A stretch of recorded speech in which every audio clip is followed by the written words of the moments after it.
রাসূল বিনে এই হৃদয় বাসে না, তোমরা জানো না নূর ইশকেরই দিওয়ানা। ওরে আমার বাড়ির উপর দিয়া আহা আমার বন্ধু যায় দরুদ পড়িয়া গো, আহা আমার বন্ধু যায় দরুদ পড়িয়া গো। ওরে সেই দরুদের ওরে সেই দরুদের সুরে আমার সেই দরুদের সুরে আমার মন্দে ঘরে রাখে না নবী আমার উম্মতের দিওয়ানা। হায় হায় নবী আমার ইশকেরই দিওয়ানা, তোমরা জানো না নবী আমার উম্মতের দিওয়ানা। আল্লাহুম্মা সাল্লি আলা সাইয়্যিদিনা মাওলানা মুহাম্মদ ওয়া আলা আলি সাইয়্যিদিনা মাওলানা মুহাম্মদ। আল্লাহুম্মা সাল্লি আলা মুহাম্মদ ওয়া আলা আলি সাইয়্যিদিনা মুহাম্মদ। তুমি তো নেতারি দোস্ত মুহাম্মদ, তুমি দেখো উম্মতেরি পারকারারি গন্ডারি। আল্লাহুম্মা সাল্লি আলা মুহাম্মদ ওয়া আলা আলি সাইয়্যিদিনা মুহাম্মদ। মাগো মা জননী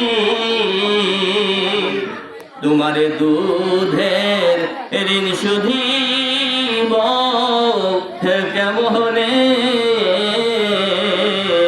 তোমার দুধের ঋণ শুধিব কেমনে। মাফ করো মাওলা ইলাহি। আল্লাহুম্মা সাল্লি আলা মুহাম্মদ ওয়া আলি সাইয়্যিদিনা মুহাম্মদ। করো আল্লাহ তোমার বান্দারে, বলো তোমার বান্দা যাবে কার দারে। আল্লাহুম্মা সাল্লি আলা। আপনাদের কাছে ক্ষমা চেয়ে বিদায় নিচ্ছি। আর রাত আস্তে আস্তে হয়েছে।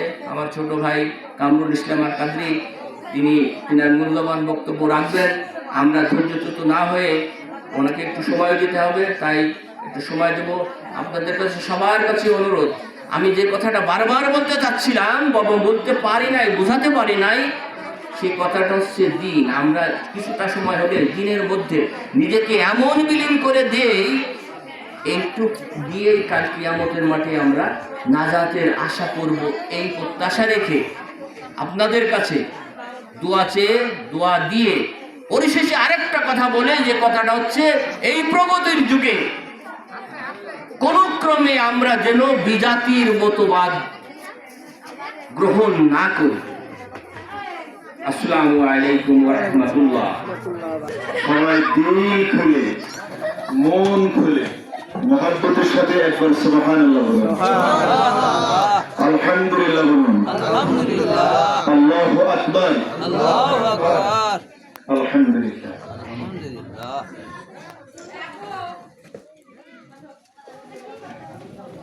সম্মানিত উপস্থিতি, আমি চুয়াডাঙ্গা শ্রীকুল গ্রাম থেকে আসি, সাইকেলে করে আসি, নিজে চালায় আসি। বন্ডবিল বিশাল বছর হয়ে চলে গেছি, কিন্তু গ্রামের মধ্যে আজ আমি প্রথম ঢুকছি। আমার এখানে এই অনুষ্ঠানে আমার খুব মহব্বতের মানুষ বসে আছে এখানে। আমি চিন্তাও করতে পারি নাই, ভাবতেও পারি না যে এদের সাথে আমার দেখা হবে। অরিজিনাল সব পাগল, মানে আল্লাহর পাগল, আল্লাহ রসুলের পাগল। এরা খুব মহব্বত করছে আমাকে। যেসব মানুষ যাদের কথা বলতেছে এদের গ্রামে আমি 7 বছর ইমামতি করছি। যিনি কথা বলে গেলেন এদের বসে একটা আমার খবর এরা সব জানে। আমার নারী ঘুরে প্যাঁচ পুষ্করে আছে, এরা সব জানে। এখানে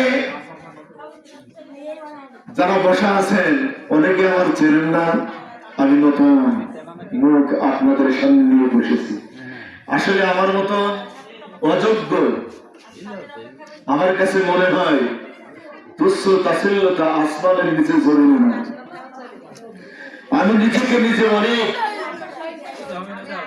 খাটো মনে করি, ছোট মনে করি, অযোগ্য মনে করি। কথা বুঝবেন? আর যতক্ষণ আমি এই চেয়ারে বসে থাকবো ঘুমাবেন না। আমি এই এলাকায় এই অনুষ্ঠানে আসার সাথে সাথে নিয়ত করেছি, আল্লাহ আমার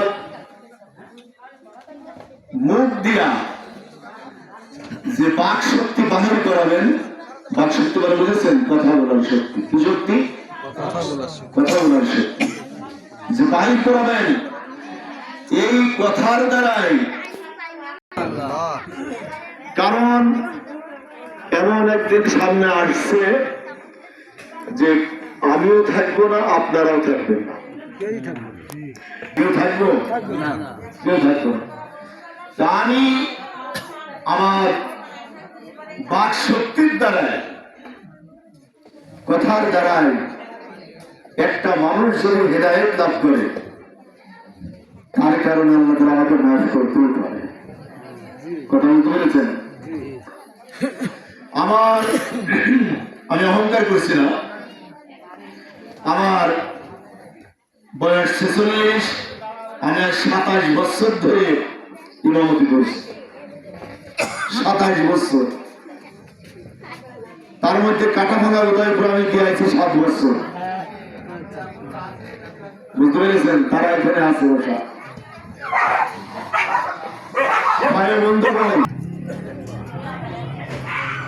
বন্ধুগণ, ওয়াজ হবে। মনে গেছেন হুজুর মনে ওয়াজ করবেন, ওয়াজ হবে। তার আগে একটু তওবা করি। হ্যাঁ, আস্তাগফিরুল্লাহ। সকলেই পড়ুন আস্তাগফিরুল্লাহ। আল্লাহু লা ইলাহা ইল্লা হুয়াল হাইয়ুল কাইয়্যুম ওয়া আতুবু ইলাইহি। কোন বান্দা যদি মাগরিবের নামাজ পড়, এশার নামাজ পড়, ফজরের নামাজ পড়, এতটুকু পর্যন্ত সে যদি পড়ে, সে যদি সাগরের ফেনার সমতুল্য যদি গুনাহ করে থাকে, আল্লাহ রাব্বুল আলামিন সমস্ত গুনাহ মাফ করে দেবে। দেখছেন কি গুনাহ করছো? কতটুকু গুনাহ করছো? কেউ বলতেছেন আল্লাহ সুবহানাল্লাহ বলো। সুবহানাল্লাহ। আল্লাহ তাআলা বলতেছেন সাগরের ফেনার সমতুল্য যদি গুনাহ করে থাকেন, সাগরের ফেনা মানে বুঝতে পেরেছেন? ঢেউয়ে ঢেউয়ে যে ফেনা হয়, পাহাড় পরিমাণে যদি গুনাহ করে থাকেন, রব্বুল আলামিন মাফ করে দেবেন। সুবহানাল্লাহ।